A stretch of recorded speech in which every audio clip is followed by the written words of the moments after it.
This is James Hirechek with this week's Autochartist weekly Forex futures and indices market wrap-up for the week ending August 24th, 2012.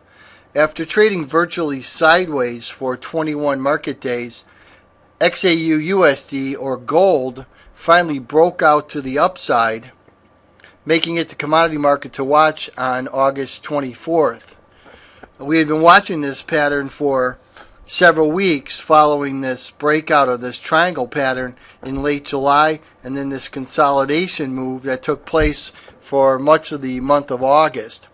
Autochartist technical research then identified this breakout last week, and we had crossed to the bullish side of a resistance point, setting up the market for a potential rally. Our first objective was 1657.37, but based on this long-term chart formation, the next objective was 1675.40, which the market came close to reaching later in the week. So again, the XAUUSD, or gold long position, was highlighted a few weeks ago and again last week by Autochartist. Other patterns we were looking at included the sugar market and the Dow Jones futures contract. Now the sugar contract, sugar number 11, formed a short-term bottom at point C earlier in the week, and we were looking for the start of a rally up to about 25.12. Since then, fundamentals took over and this technical point couldn't hold. Therefore, this ABCD triangle chart pattern, or triangle Fibonacci pattern, could not be fulfilled. So we're going to stand aside in the sugar market for now. And this was a recommendation we were looking at on Wednesday, August 22nd. Once again, an ABCD Fibonacci pattern was forming, but that has been negated with this violation of point C. Another market we looked at later in the week for Friday, August 24th, was the E-mini Dow Futures.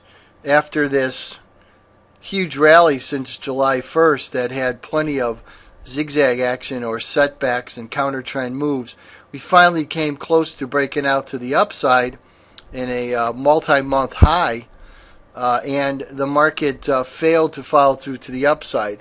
Some of this may have been because of the release of the U.S. Federal Reserve minutes, which failed to get traders excited. So many traders paired positions ahead of this move and after this move, causing this break.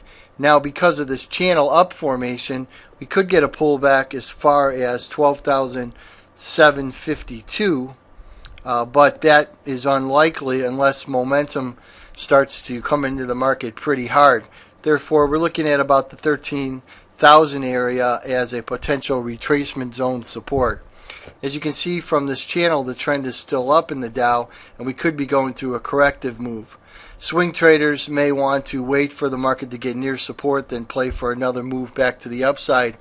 Counter trend traders or long traders looking to take profit have a reason to do that now. So again, we started off the week looking at the long side of the gold market, and that followed through to the upside. Later we looked at the long side in sugar, and that didn't work out as anticipated. And finally, to end the week, we looked for topping X and a potential corrective move in the Dow, and we're in the process of doing that right now. This has been James Hirechek with this week's Autochartist weekly Forex futures and indices market recap for the week ending August 24th.